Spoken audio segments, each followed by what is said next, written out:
João capítulo 11, versículos 1 até o 16.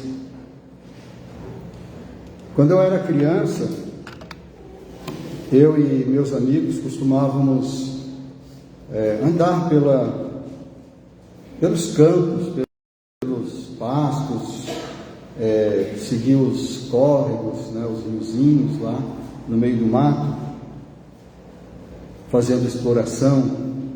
E a gente de vez em quando achava algumas frutinhas lá para comer, umas frutas silvestres. Como era lá no Paraná, uma região mais fria, de vez em quando a gente achava morangos silvestres ali, crescia assim no meio do mato. Também tinha amoras, que a gente encontrava de vez em quando. Tinha uma frutinha que eu acho que desde que eu era criança eu não vejo mais, chamava juá.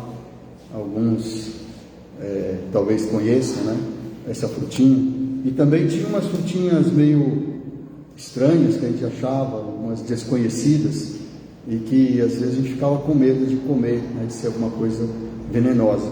Mas tinha um primo meu, primo mais velho, que ele era um dos líderes ali das expedições, e ele era o mais corajoso para pegar as frutas lá e comer. E ele costumava sempre dizer a frase: o que não mata, engorda. O que não mata, engorda. Eu acho que ele deve ter lido alguma coisa sobre o filósofo chamado Nietzsche. Ele disse: aquilo que não me mata só me fortalece. Não sei se ele já leu Nietzsche ou não, mas tem alguma coisa a ver. E, por sua vez, o Nietzsche, talvez ele tenha tirado esta frase de princípios bíblicos, porque apesar dele ter se declarado ateu, ele com certeza conhecia a Bíblia, e a Bíblia justamente fala esse princípio de que aquilo que não fala dessa maneira, mas aqui mesmo nesse parágrafo que nós vamos ler, ele está falando justamente desse princípio. Então vamos ler João capítulo 11, versículos 1 a 16. Vamos ficar de pé?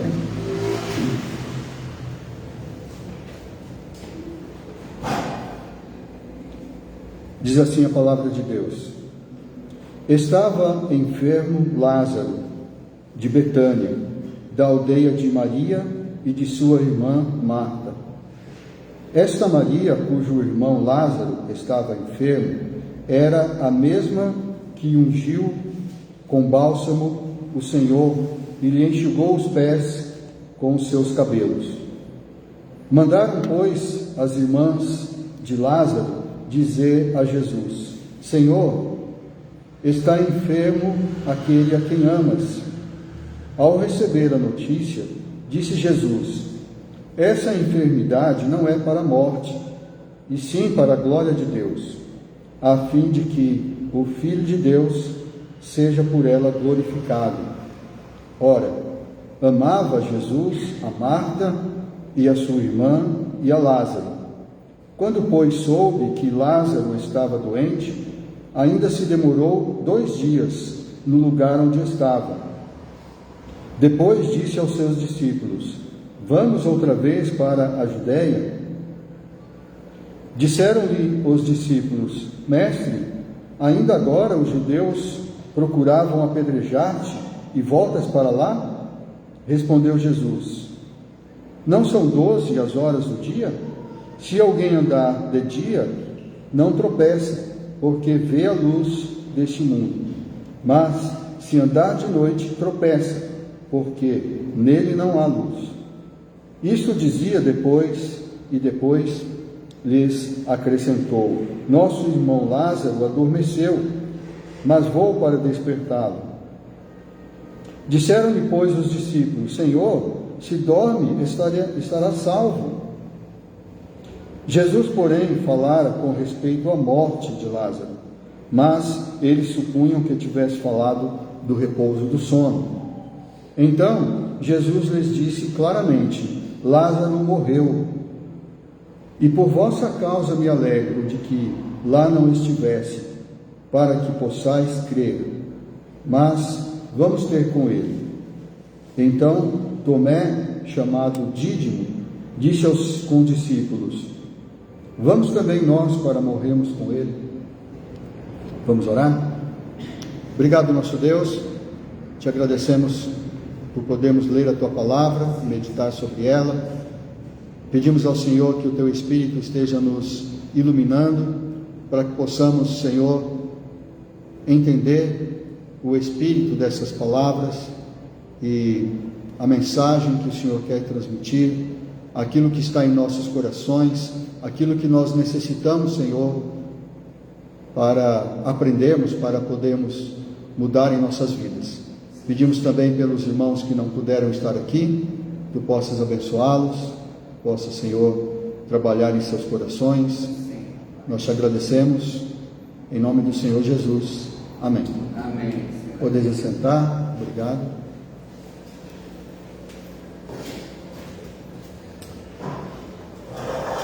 Fraqueza que fortalece.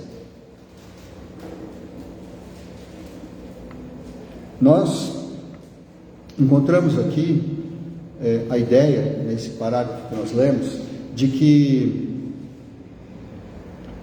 as fraquezas, as doenças, as enfermidades que aparecem em nossas vidas, elas podem ser uma oportunidade, elas podem se tornar em oportunidades para que nós possamos nos fortalecer, em vez de nos derrubar. A primeira oportunidade que eu vi aqui é que as enfermidades e outras fraquezas, elas podem nos aproximar mais de Deus. Elas podem fazer com que nós nos aproximemos mais de Deus. Nos versículos 1 a 5, diz que Lázaro estava enfermo. Ele esclarece aqui que Lázaro era de Betânia, a mesma aldeia de Maria e de Marta. Maria e Marta eram mais famosas, então ele associa o Lázaro às suas irmãs. E ele lembra, o João lembra aqui, que a Maria era aquela mesma que ungiu com bálsamo e enxugou com os pés, com os cabelos, os pés de Jesus. É interessante isso, porque até mesmo esta passagem em que Jesus foi ungido por Maria, isto é narrado também por outros evangelhos, a gente vê que Maria, naquele momento em que ela ungiu os pés do Senhor, ela estava chorando muito. Provavelmente ela estava se sentindo culpada, e o Simão, que era o dono da casa onde ela estava, em outro lugar chamado Simão, o leproso, não sabemos se é a mesma pessoa, mas porque, como João mesmo fala, Jesus fez e falou tantas coisas que, se todas elas fossem escritas, não ia caber no mundo os livros que seriam escritos. Então, muitas passagens, às vezes a gente acha que é a mesma coisa, porque são bem parecidas, outras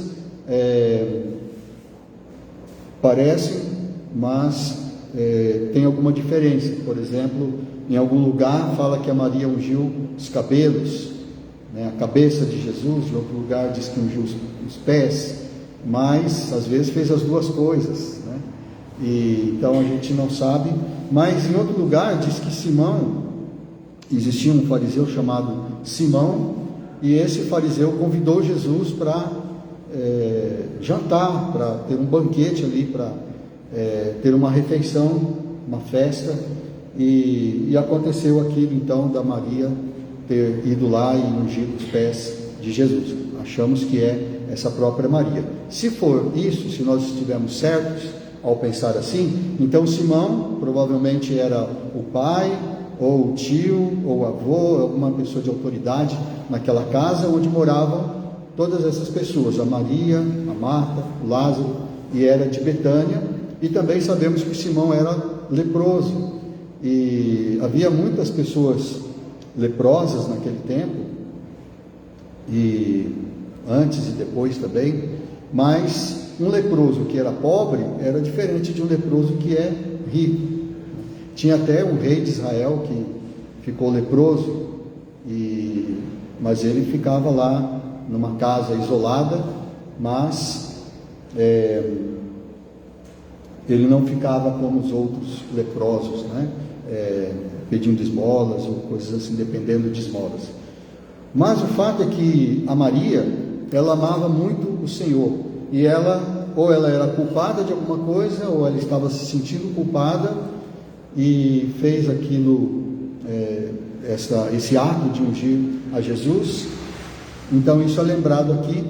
Era um momento de grandes dificuldades em que ela se aproximou mais de Jesus. O que quer que estivesse acontecendo com a Maria naquele momento, fez com que ela se aproximasse de Jesus. E era uma coisa de muito sofrimento, era uma fraqueza. E aqui também, nesse momento, era um momento de muita angústia, porque o irmão Lázaro estava doente. E elas viram que era uma doença grave e que ele estava para morrer, tanto que mandaram avisar o Senhor, mandaram avisar Jesus que ele estava doente. E elas disseram, enfatizaram para dizer assim: é aquele a quem amas que está doente, é aquele que você ama. E aí, quando Jesus recebe essa notícia, ele diz: olha, essa enfermidade não é para a morte, mas é para a glória de Deus. Jesus então já estava antecipando tudo o que ia acontecer. É mais ou menos o que ele disse com respeito àquele cego de nascença. O cego de nascença, eles perguntaram: quem pecou? Foi ele? Foi seus pais? Porque ele nasceu cego? Quem pecou para que ele nascesse cego? E aí Jesus disse: não foi ele nem seus pais, mas isso aconteceu para que fosse manifesta a glória de Deus. E aqui também Jesus fala a mesma coisa, que essa enfermidade não era para a morte, mas que era para que Deus fosse glorificado. E ao mesmo tempo ele diz para que o Filho de Deus seja glorificado. Então, associando aí os dois. Então, as enfermidades, nós vimos nesse contexto então, que as enfermidades e outras fraquezas que acontecem em nossas vidas, outras tribulações, elas nos dão uma oportunidade de nós nos aproximarmos mais do Senhor, assim como aconteceu aqui. Eu estava lendo na revista Ultimato sobre a história de um hino, o hino 283 do cantor cristão, e lá está escrito assim que a autora desse hino, a Sarah Flower Adams, ela nasceu em 1805 e morreu em 1848, que ela era uma bela moça, era uma moça inteligente, era tudo que um jovem quer de uma moça para se casar. Ela era de boa família, ela era bonita, ela era inteligente e ela tinha muitos talentos. Um dos talentos que ela tinha era de representar. Ela representou, ela fez uma peça teatral interpretando a Lady Macbeth do Shakespeare. Então é muito famosa esta peça de Lady Macbeth. E ela teve um grande sucesso, todos aplaudiram, ela fez muito bem o seu papel, e tanto ela quanto as pessoas ao redor dela logo viram que ela ia ser uma grande atriz, uma atriz de sucesso. Mas só que Deus tinha outros planos para ela, e ela então adoeceu logo depois disso, uma doença que se agravou tanto que ela teve que abandonar a ideia desse sonho de ser atriz, de ser uma grande atriz. E assim ela viveu o restante da vida dela se dedicando a escrever. E ela escreveu muitos hinos, escreveu também outras coisas para as revistas ali da época. Mas no ano de 1840, ela estava lendo a Bíblia, lendo uma passagem lá em Gênesis 28, de 10 a 22, é aquela história do Jacó, quando Jacó está fugindo do seu irmão Esaú, e ele para num determinado lugar para dormir, e ali ele tem um sonho, e nesse sonho ele vê uma escada que sobe até os céus, e ele vê anjos subindo e descendo. Então quando ele acorda do sonho, ele fala: aqui é a casa de Deus, eu estou na casa de Deus. E ele então chama aquele lugar de Betel. Inclusive quando ele volta da sua jornada, depois de 20 anos, já estava casado e com filhos e tudo, ele faz um altar ali, ele levanta ali uma coluna e ele adora a Deus ali naquele lugar. Ela estava então lendo essa passagem, ela ficou impressionada, porque Jacó estava próximo de Deus. Então isso fez esta impressão que ela teve, esta emoção que ela teve ao ler esta passagem, fez com que ela escrevesse um hino que foi traduzido em português. E em português ele diz assim: mais perto quero estar, meu Deus, de ti, ainda que seja a dor que me una a ti. Assim que começa o hino, né? Então foi ela que escreveu, e pode ver que nessas palavras ela está afirmando que ela quer estar mais perto de Deus, ainda que seja a dor que aproxima de Deus. Nós cantamos muitas vezes esse hino aqui, cantamos também com muita emoção, e é verdade. E isso estava acontecendo na vida dela mesmo, porque a doença fez com que ela abandonasse a sua carreira. Ela morreu muito jovem, porque ela morreu com 40 e poucos anos, nasceu em 1805 e morreu em 1848, então com 43 anos de idade ela morreu. E então nessa doença ela se aproximou mais de Deus. Então nós podemos também fazer isso, né? Nós podemos fazer como a Sarah Flower Adams, e cantar, e acreditar, e orar, que nós queremos estar mais perto de Deus. É uma oportunidade. As doenças, as fraquezas, as angústias, todas as tribulações, como essa que Lázaro e as suas irmãs estavam passando, era sim uma oportunidade para estar mais próximos de Deus. Uma outra oportunidade que nós podemos encontrar aqui, que nos trazem a enfermidade, que as demais fraquezas da vida nos trazem, é a oportunidade de buscar mais sabedoria. Buscar mais sabedoria.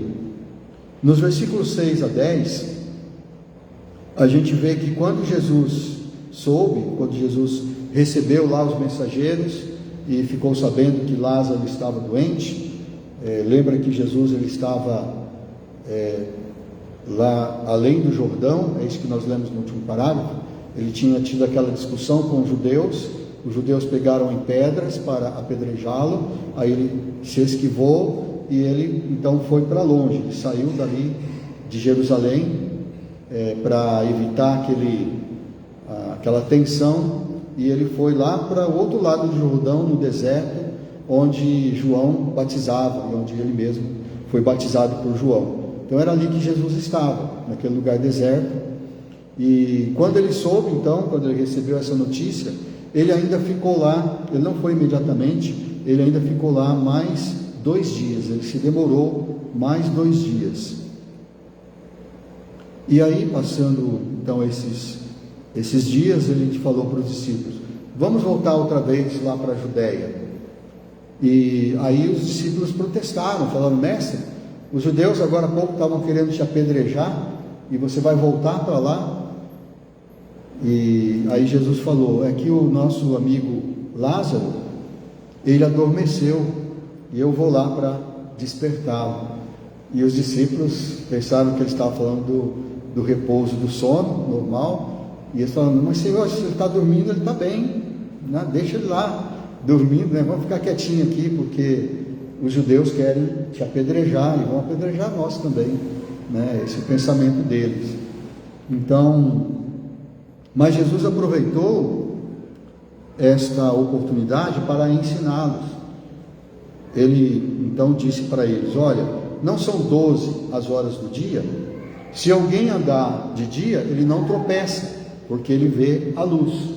Então ele usou uma analogia, porque de fato, naquele tempo não tinha, como nós temos hoje, né, para vir à igreja à noite, é fácil, né, a gente pega o carro, tem um farol, né, o farol vai iluminando o caminho, mas naquele tempo não tinha.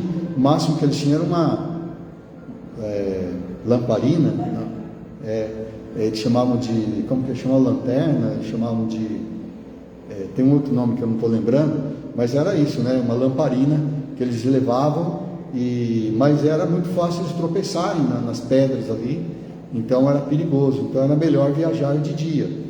Então Jesus disse, ele usou essa analogia para dizer para eles, olha, vamos tentar imaginar esse cenário. Jesus estava lá com os seus discípulos, e os seus discípulos estavam aconselhando Jesus a não ir, né, dizendo, Senhor, deixa o Lázaro lá quietinho, dormindo, né, não vai lá né, perto de Jerusalém, porque Betânia ficava pertinho de Jerusalém, não vamos lá para a Judéia, porque os judeus querem te apedrejar, e com certeza iam apedrejá-los também, eles iam sofrer também. Mas Jesus, ele estava com essas palavras, quando Jesus disse que se você andar de dia você não tropeça, ele estava dizendo, de certa forma, que o perigo, né, as coisas perigosas da vida, elas de fato existem, mas se você tiver luz, se você estiver andando na luz, como Ele está na luz, nós mantemos comunhão uns com os outros, e o sangue de Jesus, o seu Filho, né, o Filho de Deus, nos purifica de todo o pecado. É impossível não lembrar o pastoral, né, quando a gente fala isso, né? Mas é isso, se você estiver andando de dia, você pode enfrentar qualquer perigo. Então Jesus estava ensinando. Há muitos perigos nesta vida, e principalmente aqueles que estão andando com Cristo, aqueles que querem levar a palavra de Deus. No ano passado, o Instituto Maranata promoveu uma viagem missionária lá para Goiás, e agora esse ano acho que eles vão novamente, não sei se é para o mesmo lugar, mas no ano passado, quando eles foram lá, aconteceu uma coisa que eles tiveram que voltar, antecipar a volta, porque houve rumores ali de que eles iam entrar, iam espancar, que eles iam fazer alguma coisa. Então havia pessoas ali agitando, e é muito perigoso. Eu recebi esses dias também um pedido de oração por um missionário lá no Quênia, que foi sequestrado, e a gente, até o que eu sei até agora, não se sabe ainda onde ele está. Isso aconteceu esta semana. Ele estava andando no seu carro, e o carro dele sumiu, ele sumiu, acharam o carro dele andando por aí, né? Alguém estava levando o carro dele, mas não sabem ainda onde ele está. Estão pedindo oração. Peço inclusive agora aos irmãos que também orem por ele, né? É perigoso. Quantas histórias a gente ouve, né, de missionários, de pessoas que estão pregando a palavra de Deus e sofrem esse tipo de violência. Mas se você estiver andando de dia, ou seja, na luz do Senhor, então você está seguro.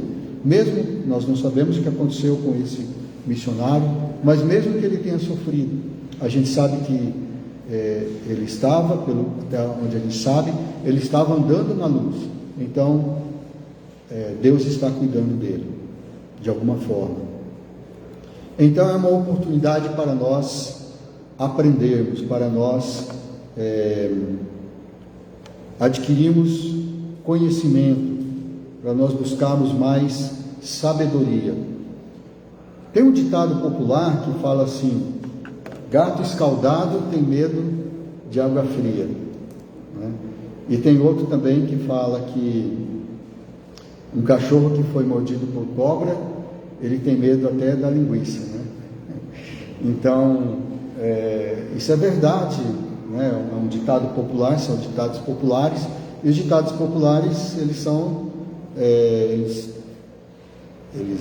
como se diz, eles se desenvolvem dessa forma, porque a gente observa as coisas da vida e realmente é assim. Quando a gente aprende, quando a gente sofre alguma coisa, a gente sempre aprende algo. Quando eu trabalhava de carteiro, eu estava entregando cartas, né, com aquele bonezinho amarelo do correio, bonezinho meio, ele parecia da legião estrangeira lá da França, né, aquele formato ali, mas ele era amarelinho da cor do correio. Eu estava andando então, entregando carta, a pé, né, andando, olhando as cartas, e, né, para ver onde que eu ia entregar, e de repente eu batia a minha boca em alguma coisa, não vi o que era, né? E era um carro que estava estacionado e tinha um negócio de metal, um trilho, aquelas esquadrias metálicas, estava em cima do bagageiro do carro, estava para fora, e eu então não vi aquilo lá, o boné me atrapalhou, também de cabeça baixa, e eu bati, né, e cortou o meu lábio superior aqui, começou a sangrar. Eu entrei, era uma loja, era a frente de uma loja, eu entrei, pedi que me levassem para o hospital, me levaram lá para o hospital de base, e lá, então, acho que eu levei 1 ou 2 pontos, não sei, eu fiquei lá, enquanto eu estava esperando, eu fiquei pensando, né, qual é o plano de Deus para isso, né, o que Deus quer me ensinar com tudo isso, né? E aí, então, enquanto eu estava esperando, tinha um médico ao lado, e eu falei, eu acho que eu vou evangelizar esse médico, eu vou falar alguma coisa, né? Aí eu falei assim, eu acho que isso que aconteceu comigo, disse para ele, né? Eu acho que aconteceu comigo, Deus quer me ensinar alguma coisa, iniciando esse diálogo. Aí o médico falou para mim, ele quer te ensinar alguma coisa assim, ele quer te ensinar você a olhar por onde anda. De fato, né, pelo menos isso eu aprendi, a olhar por onde anda, não ficar andando de cabeça baixa por aí, né, ainda mais com pressa. Mas, de fato, tudo que acontece, então, é uma oportunidade. E a Bíblia ensina, por exemplo, em Salmo 119, 71, o salmista diz, foi bom eu ter passado por aflição, para que eu aprendesse os teus decretos. Então a aflição pela qual eu estava passando foi bom, foi positivo, foi isso, porque ele aprendeu os decretos de Deus, aprendeu a palavra de Deus. E Provérbios, em 2 ocasiões, ele diz que o prudente, ele vê o mal e ele se esconde, mas os simples passam adiante e sofrem a pena. Então, aquela frase lá, né, que o gato escaldado tem medo de água fria, que o cachorro mordido por cobra tem medo até da linguiça, né? Então, acho que eles tiraram de provérbios, desses provérbios aqui, né? Que fala que o prudente, né, aquele que conhece, ele está ciente dos perigos da vida, ele se esconde quando ele vê o mal. Mas aquele que é simples, aquele que é nécio, em outra tradução, aquele que é tolo, ele passa adiante e ele acaba sofrendo a pena. O Jó, famoso por ter sofrido tanto, ele, no final de todo aquele sofrimento pelo qual ele passou, ele declarou, ele confessou, depois de ouvir a repreensão de Deus, Deus falou com ele de um redemoinho, ele disse em Jó 42, 5 e 6, que ele disse assim, eu te conhecia só de ouvir, mas agora os meus olhos te veem, por isso eu me abomino e me arrependo no pó e na cinza. Então ele aprendeu, o Jó aprendeu com todo esse sofrimento. O Jó já era um homem sábio, ele era um homem íntegro, ele era um homem reto, era um homem que andava com Deus. Todos procuravam alguma falha no Jó e não encontravam. Tanto que Deus, diz lá a história, que Deus, conversando com Satanás, se gabou de Jó e disse: olha, está vendo meu servo Jó?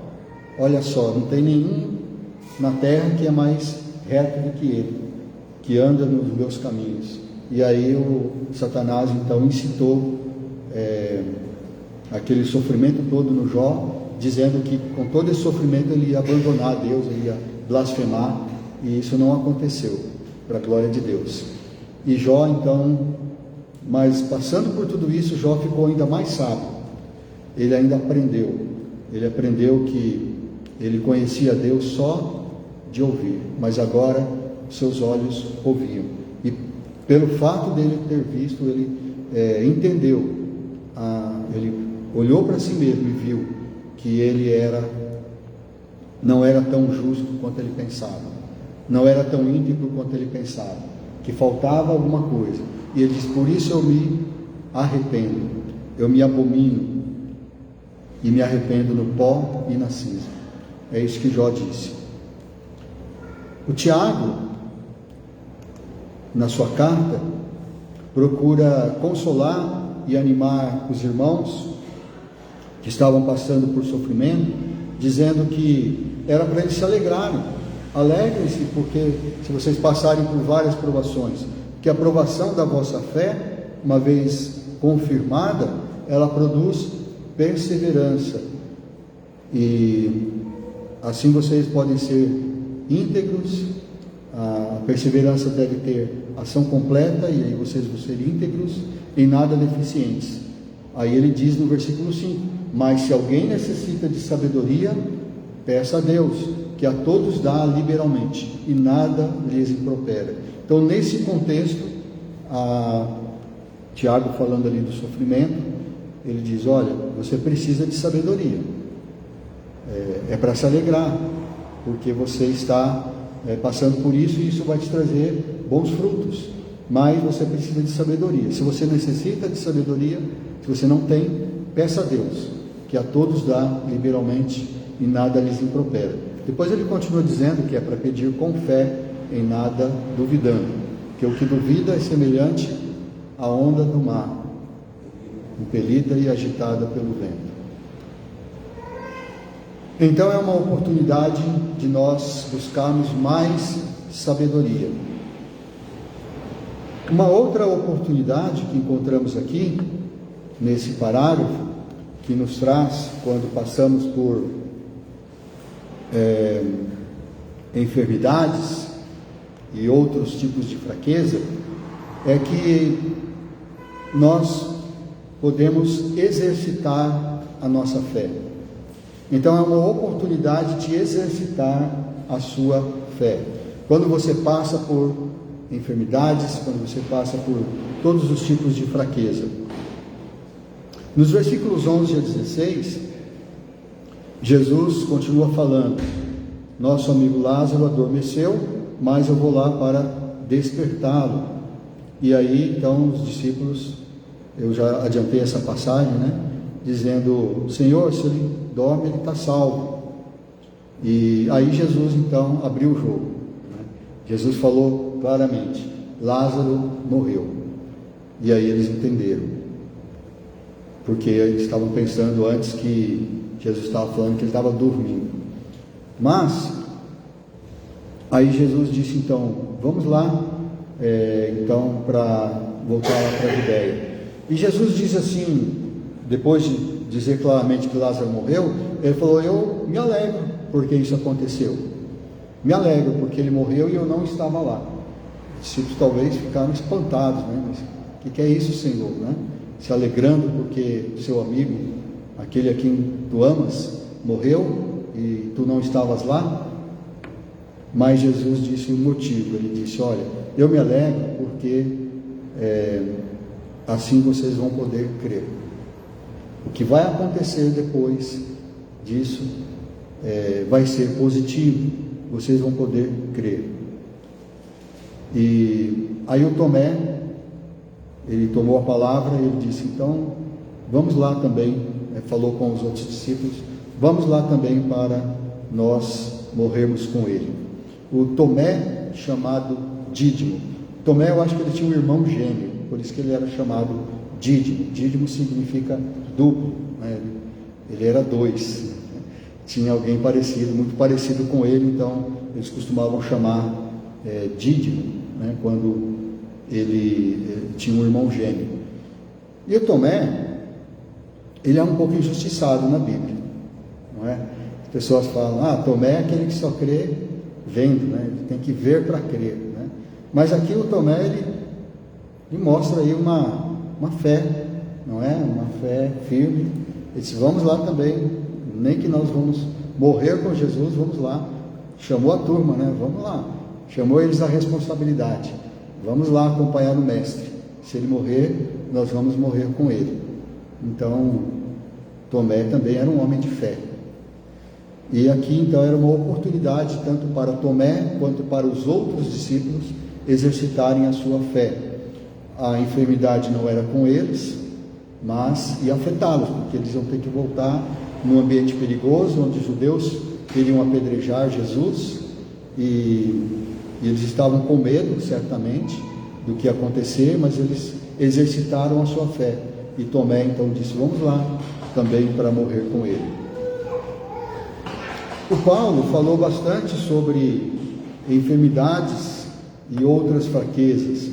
E ele deu o seu testemunho pessoal em 2 Coríntios, capítulo 12, versículos 9 e 10, quando ele fala, ele está orando, pedindo a Deus para que tirasse dele alguma coisa que o incomodava muito e que ele chama de espinho na carne. E ele orava insistentemente para que Deus tirasse isso dele, e Deus disse para ele que não ia tirar. Deus respondeu para ele com essas palavras: a minha graça te basta, porque o poder se aperfeiçoa na fraqueza. Deus disse para ele: eu não vou tirar esse sofrimento, essa sua fraqueza, essa sua enfermidade, seja lá o que for que esteja te afligindo, esse espinho na carne, eu não vou tirar. A minha graça te basta. Contente-se com a minha graça, porque o poder se aperfeiçoa na fraqueza. Aí o Paulo diz: é assim? Então eu vou me alegrar. Então eu vou me glorificar nas minhas fraquezas. Tem gente que fala diferente, né? Quando Deus diz, ou responde ou não responde a oração, ou responde não, eles falam: então eu vou abandonar o Senhor. Paulo disse: não, então eu vou me alegrar, já que o poder se aperfeiçoa na fraqueza. E aí ele repete depois o mesmo pensamento. Ele diz que eu sinto prazer nas fraquezas, nas injúrias, nas necessidades, nas perseguições, nas angústias por amor de Cristo, porque quando sou fraco, então é que sou forte. É isso que Paulo diz, esse é o testemunho pessoal dele. E então era uma oportunidade. Paulo, ele via, se ele não via antes, ele passou a ver que essas fraquezas, essas enfermidades, qualquer tipo de aflição, era uma oportunidade para exercitar a sua fé. E de fato ele diz lá para os Gálatas, em Gálatas 4:13, vós sabeis que vos preguei o Evangelho pela primeira vez por causa de uma enfermidade física. Então, uma enfermidade física foi o que levou Paulo até a Galácia. E lá, então, ele pregou a eles o Evangelho. Então, foi uma coisa boa. A enfermidade que Paulo estava tendo, uma enfermidade física, foi o que levou ele a ir à Galácia. E lá, então, ele pregou o Evangelho aos Gálatas. Esta foto aí é da região da Galácia hoje, tem as ruínas ali, mas dá para ver que é uma cidade muito bonita. Era uma cidade importante, era uma região, aliás, não só uma cidade, mas uma região importante lá na Ásia Menor. Não sei por que Paulo foi lá, pode ser que, vamos supor que você fique doente e você mora numa cidade pequena, onde não tem hospital, então você vai para uma cidade maior, onde tem um hospital, onde tem um lugar, você pode ser curado. Pode ser isso, pode ser que Paulo, ele estava doente, e aí ele foi para um lugar onde ele pudesse ser tratado, e lá então ele aproveitou essa oportunidade para evangelizar os Gálatas, e ali então se formou uma igreja. Então é uma oportunidade para exercermos a nossa fé. O Nietzsche, aquele que eu falei no começo, aquele filósofo chamado Nietzsche, ele adoeceu gravemente. Ele teve um problema com a sua saúde mental aos 45 anos de idade.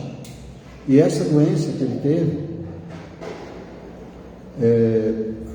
ele precisou parar com tudo. Ele não podia mais escrever, não podia mais fazer nada. Assim, no decorrer dos anos foi se agravando, e por fim ele morreu, né? Essa enfermidade o matou quando ele tinha 56 anos de idade. Não dá para a gente dizer que o Nietzsche se converteu antes de morrer. Também não dá para dizer que ele não se converteu antes de morrer. O fato dele dizer que era ateu não quer dizer que na última hora, né, no último momento, como aqueles ladrões na cruz, um deles se converteu, o outro não. No último momento ele pode ter se convertido. Afinal, ele era neto de pastores, tanto da parte do pai quanto da parte da mãe. Eles eram pastores da igreja luterana, e ele cresceu no meio da igreja. Mas quando ele era adolescente, ele se afastou de Deus, ele rejeitou a Deus, e ele escreveu muitas coisas que as pessoas leem hoje e acham importante, mas então a gente não sabe. Nessa quarta-feira agora, no culto de oração, o pastor Ismael nos falou sobre as bem-aventuranças, lá em Mateus 5, de 1 a 12. E o pastor começou com essa pergunta: a bem-aventurança, ou a felicidade, ela vale para essa vida, ou ela é só para a vida eterna? Então aí cada um foi falando a sua opinião. E o meu parecer, eu disse, o que eu penso sobre isso, ao ler aquela palavra, aquela passagem, é que a bem-aventurança, ou a felicidade eterna, ela é um decreto de Deus. Deus disse: vocês são bem-aventurados. Então, a minha resposta é que não tem questão de tempo, se é agora ou se é para a eternidade. A questão é: Deus disse que eu sou bem-aventurado, então eu sou. E lendo toda aquela passagem, de Mateus 5, de 1 a 12, é como se Jesus estivesse dizendo, fosse resumir o que Jesus estava dizendo, era assim: alegrem-se, porque vocês são felizes. Alegrem-se, porque vocês são felizes. Mesmo então que nós estejamos passando por enfermidades, por todo tipo de aflição, todo tipo de tribulação, mesmo que estejamos em fraqueza, nós podemos nos alegrar, porque nós somos felizes, nós somos bem-aventurados, nós temos a vida eterna, e isso não vai mudar. Ninguém vai nos arrebatar das mãos de Deus. Então precisamos nos alegrar pela fé. E então, através das fraquezas, através das tribulações, então nós podemos aproveitar essas oportunidades de nos aproximarmos mais de Deus, de buscarmos mais sabedoria e de exercitarmos a nossa fé. Então, aproveitemos essas oportunidades, porque no céu não vai ter mais sofrimento. A oportunidade é agora. Amém? Deus nos abençoe.